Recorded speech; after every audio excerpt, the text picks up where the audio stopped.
On average, global temperatures have already increased by 0.8 degrees Celsius since the onset of industrialization.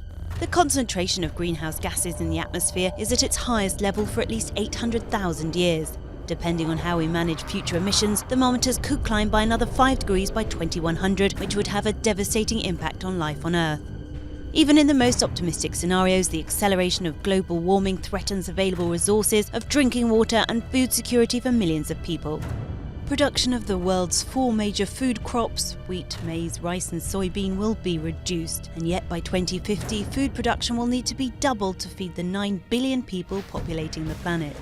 Simultaneously, 20 to 30% of animal and vegetable species are facing extinction because temperatures are changing too fast for them to be able to adapt.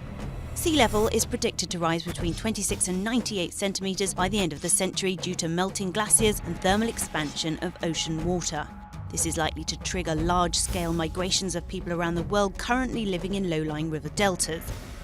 Even a 30-centimeter increase could considerably aggravate extreme climatic events.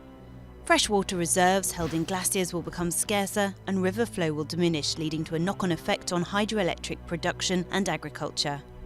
Oceans will continue to acidify, and climate-driven migration of fish stocks towards freshwater will have an impact on fishing zones, depriving certain populations of an essential food source.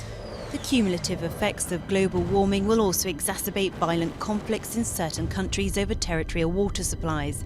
Many of these impacts may already be locked in because CO2 lingers in the atmosphere for centuries, but the full scope and impact of these changes depends upon the choices made now.